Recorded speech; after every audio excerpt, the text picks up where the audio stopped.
Okay, good evening. Tuloy natin butterfly method. This time applied in subtraction of fractions. Okay, the same thing, no?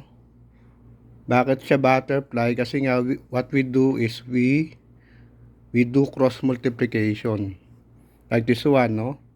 We will be cross multiplying 3 and 10 and also cross multiplying 5 and 4. Ayan, no? So, butterfly method. Kasi when we try to look at it, with us cross multiplying, nagkikreate tayo ng parang butterfly. Almost the same procedure, no? When we are using butterfly method in adding fractions. So, ganun pa rin. Cross multiply, 3 multiplied by 10 will give us 30. 5 multiplied by 4 will give us 20. Ano lang yung nag-iba? If it's addition, what you do is you add, di ba? But since ang operation natin ay subtraction, we will instead subtract. Okay? Then ililipat natin dito sa numerator. So 30 minus 20.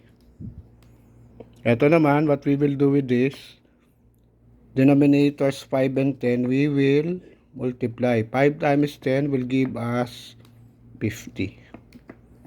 Okay? Sige, tuloy natin, no? So, 30 minus 20 will give us 10.